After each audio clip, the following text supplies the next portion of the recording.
Greetings and salutations to our fine podcast audience. Welcome to episode 178. We made it. And we are recording this ahead of time, but it drops on July the 4th. So should we say Happy July 4th to the folks? Because they're probably not even listening on the day it drops. I think you said the words Happy July 4th, and I just said those words too, so that counts. Well, I'm not at work on July 4th. You know, the interesting thing that nobody really cares about. Oh, nobody cares. But me. Okay. We're recording 4th of July on Juneteenth. That is true. See how... You want to make a connection there? There is a connection. There is a connection. It's, the final place where the words were, all men are created equal, and they all can be free to... There you go. So Life, liberty, pursuit of happiness all became took true place on Juneteenth. for all men, and then eventually we said, had to get around to the women too. We had to also get around to the women. Eventually get around and go, you know what? They fought for it long enough. Let's include women. That's the thing about we just slowly letting everybody have freedom, but not all at once. Begrudgingly, every time. Letting go of it slowly, one at a The time. land of the free incrementally. I like that. Except for the indigenous people. You got that too. You had to pour cold water on that discussion. That's right. Sawyer. But thanks for that. There you go. That's right. All right. So today on the podcast, we do have a question. But before we get to the question, we have other things that people have sent in to us. Our self-described super fans. All right. That have sent stuff over the past few weeks. Keith Spear. Yeah. I'm just naming one randomly. I don't know who sent it because they did not attach why their would name. you assume? Maybe he would find it an embarrassment to be a super fan. He and might. You have just You just now. outed You him. have now. Well, I know his handle, and he occasionally makes comments, so I know which one he on Facebook, on YouTube. I know who Keith is. All right. And I know who Keith is in real life too. I do too. Good for you. We all do. I do too. He's a great guy. Awesome. All right. So, like I said, I don't know where these came from. Whoever sent them in, they didn't want to own them, but that's okay. Just know we're probably gonna make fun of them. That's what we do. Potentially, That's what we unless do. we really like one. And I hope it doesn't hurt your There's feelings. a chance we could like one. Maybe. I got 1, 2, 3, 4, 5. Okay. I have 5, and I'll go one at a time. From the same person? 4 came in all at once, and then 1 came in by itself. Oh. That's all I can say. All right. So, here's the first one. Perfectly imperfect. So it'd be the Perfectly Imperfect podcast. Yeah. It's cute. That's cute. Does It's it roll? What were we Yeah, looking it does roll off the tongue. It does hit that. I would like more specificity into what we're even talking about, or what we're doing than just perfectly imperfect. You want something that says what this was about. Yeah, I would like it to be a little more descriptive of what the podcast is. Perfectly Imperfect sounds like something that is two millennial women sitting around drinking wine talking about their moms. That's what it feels like to me. It's like, well, we don't get it perfect, but we're perfectly imperfect. So it's actually 3 guys of all 3 generations sitting around drinking weird soft drinks. Yeah. I have a water today. Do you? I have a We both have LaCroix. LaCroix. I have beach plum. I have lime because there are people that don't enjoy lime. So I drink it for them. All right. Sawyer. I like lime. I'm just saying they get left in the refrigerator a long time, so I drink them to help out. I enjoy all things. All right, let's see what this next one is. I feel like it's very dry and descriptive. Maybe I think that's So what it's they're going more for. descriptive than the last one. Perfectly imperfect. Yeah. Nathan has created a fake podcast with that. Okay, There that'll we be go. starting next week. Yeah. The second name suggestion was teach, learn, change. Oh. It is very descriptive, a It little is. harder to roll off the tongue, Doesn't roll. and it does seem to change POV.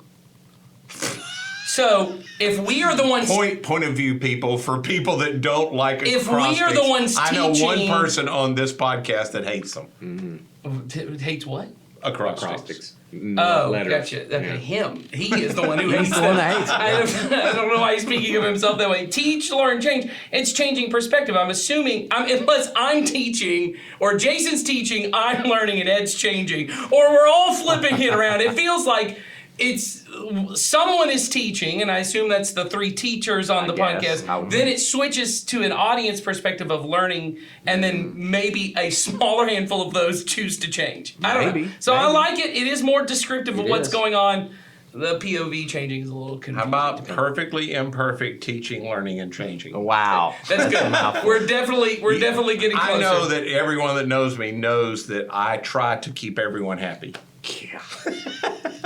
Moving along. So I'm just trying to, whoever said those, I'm trying Okay. to help your idea. Here's the third one. You ready? Imperfect community. Okay. Also, good. I don't have any Yeah. problem. I don't have any specific ones on that other Yeah. than I don't know that it says much of what we're doing. No, it doesn't. And then the fourth one, not the final one, the fourth one is Christ-centered connection. That's CCC. Yeah, I think they were trying to go with CCC on that. Oh, okay. I think got they it. were. I don't Got know, it. but I'm guessing. But All right. Not bad. A little harder bad. to roll off the tongue on that one, but I do like the direction we're going in this, and I like that people are sending them. I do too. And I thank just you want to for say that. I really appreciate that, and that you allow us to tear them apart. The last one, though, I think is the cutest one we've had so far. Well, I like You haven't cute. read it yet? No, it's cute. It's very cute. Okay. You re- Are you ready? I I'm am. very ready. Like a cute little puppy, or Maybe.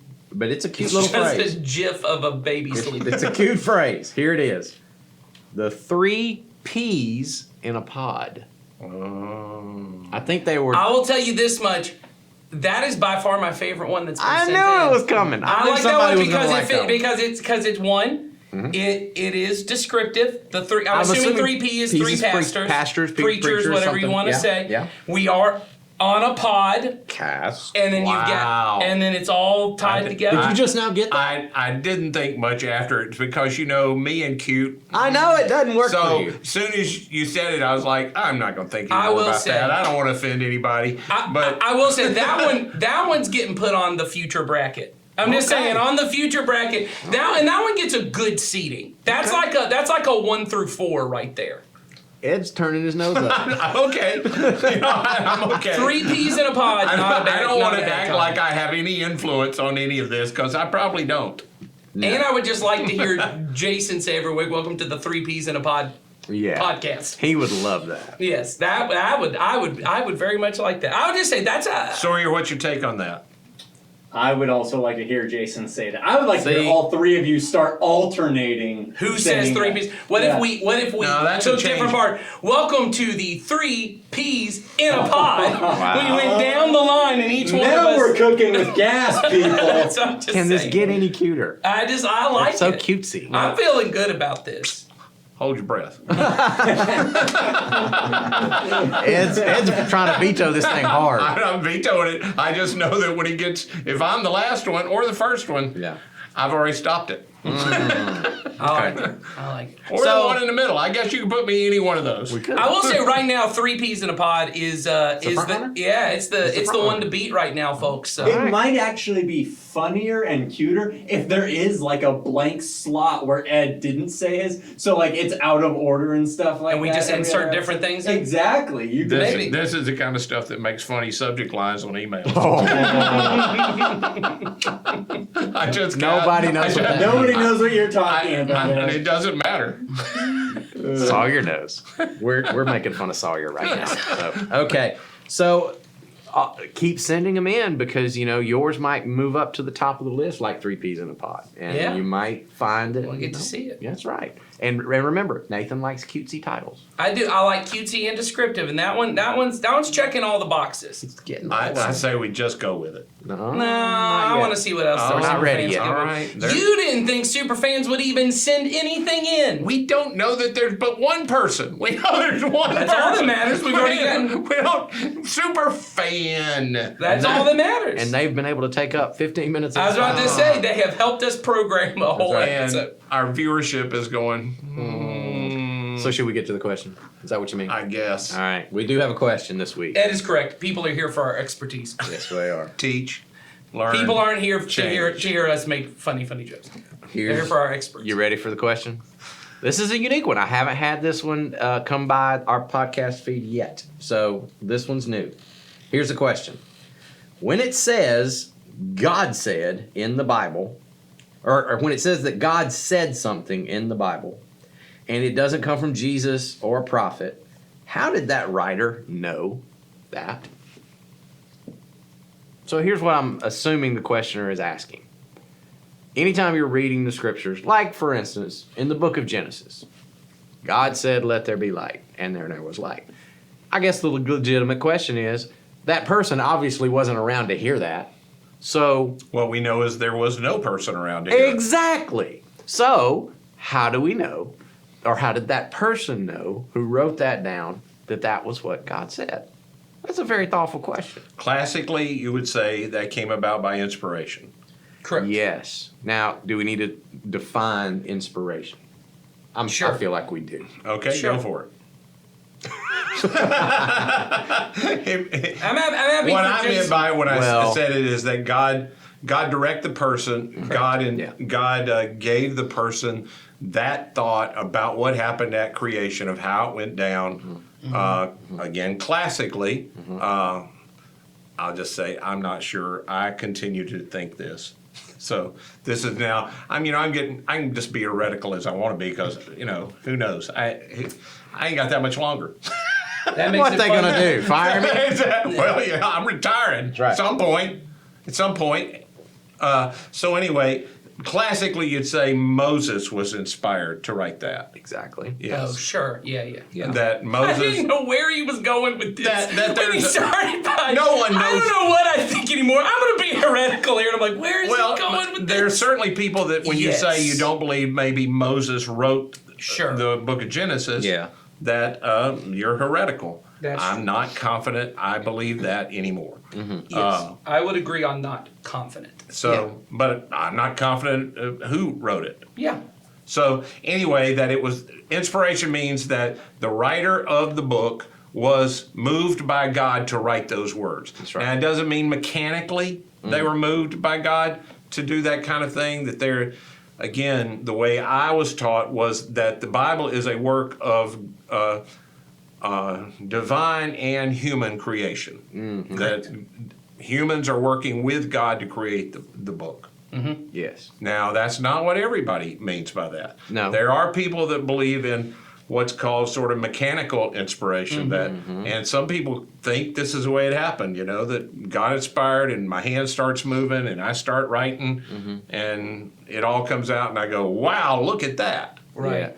Yeah. For me, I have a problem with that view, because there's so many things in Scripture that I think would challenge that. Me too.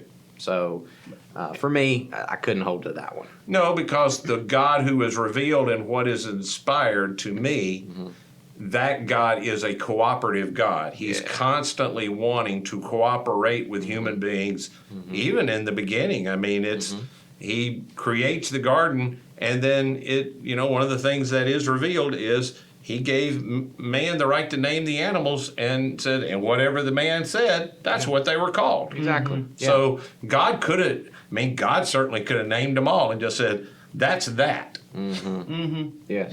Yep. and it would have probably been better than Duck-billed platypus. Yep.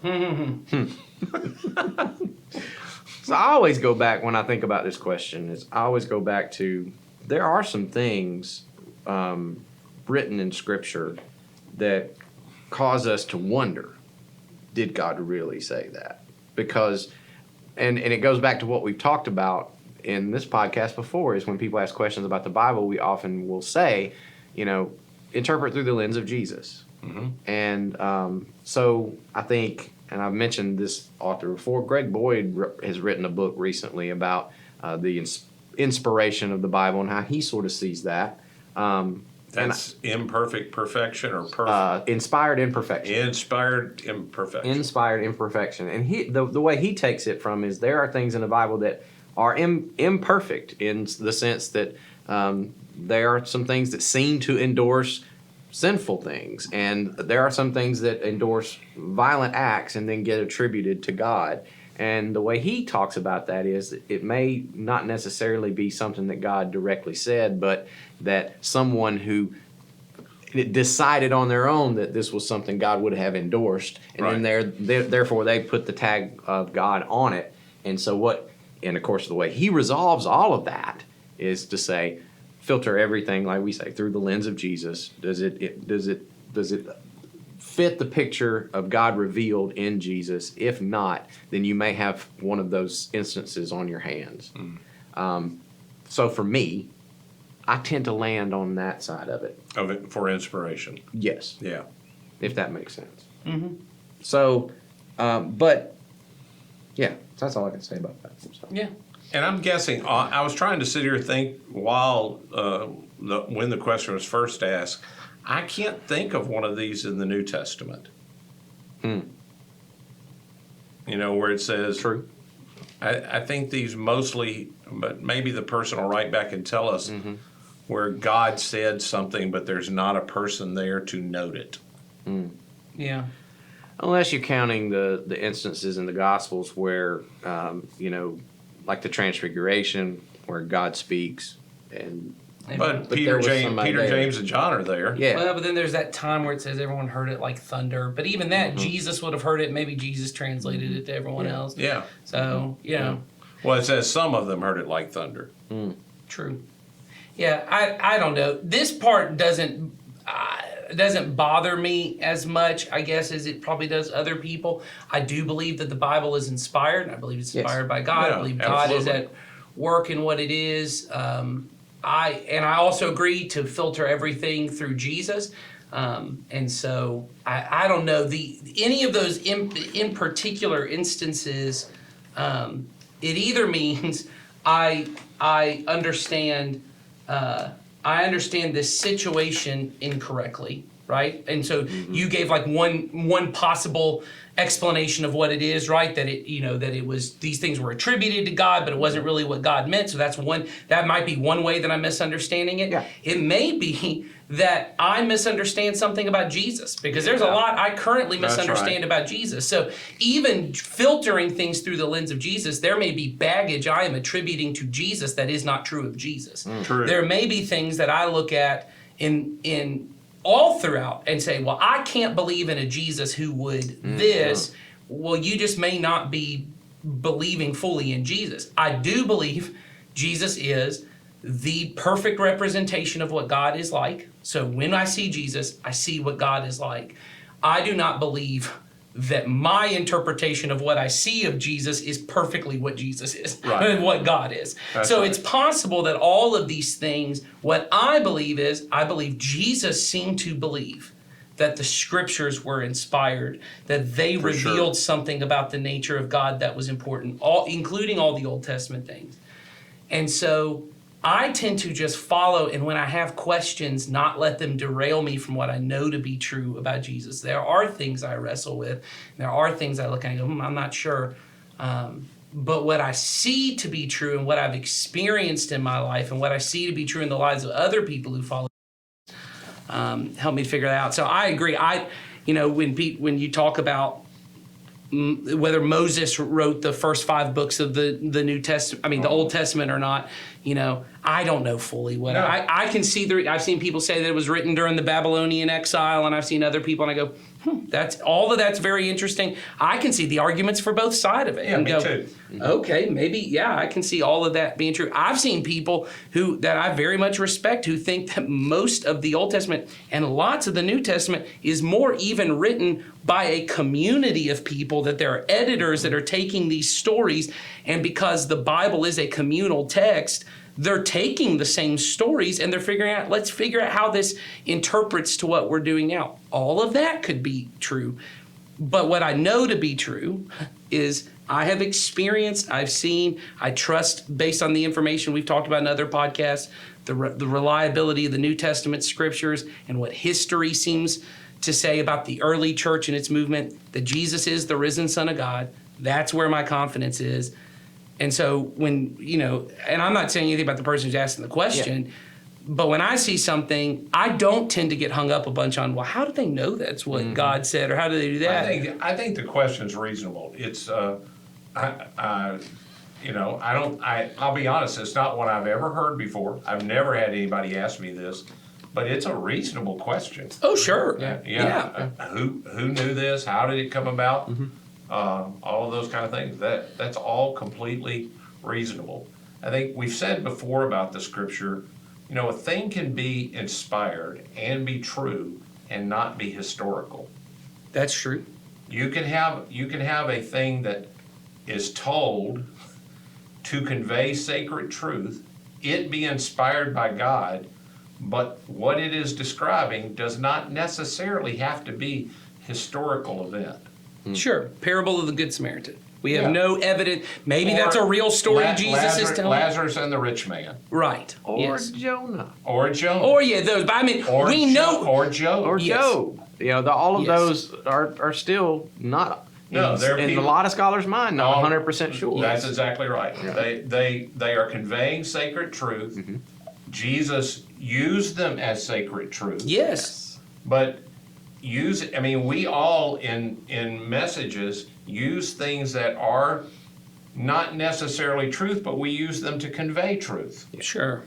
You know what I'm saying? Mm-hmm. We use quotes from people, we use stories, we use movie clips, we use things to convey to our audience things that are true, to move them toward the life that God would have them to be. The thing themselves is conveying a truth, but it may not be itself historically true. In every single In detail. every single detail. Yeah. And I think people get really hung up on when they say, is it true? What they mean is, did it happen exactly the way that is described? Now, I will say about the New Testament, there's, and particularly the life of Jesus, I believe it's historically true, Yeah. factually true. And so there's really not an open debate among any respected scholars. There was when I was younger was there even a person named Jesus that was really alive? That was such a fringe thing. But even one of the biggest atheistic scholars, and I can't think of it, Bart Ehrman. Bart Ehrman. He's still an atheist, and he clearly says, there's definitely a person named Jesus that was alive at the period of time that they, said it all took place. There really isn't much debate about was there that kind of thing take place. Yeah. So I think about those kind of things. That's crystal clear. Your faith is based on that. But it's an ancient document, and it requires a lot of study, and the question you ask, I think, is really valid, and as you can tell, we don't have an answer. And I wouldn't get so super hung up on it. Yeah. It's not, but like you said, definitely something to consider, think Yeah. about, but not something that should derail you.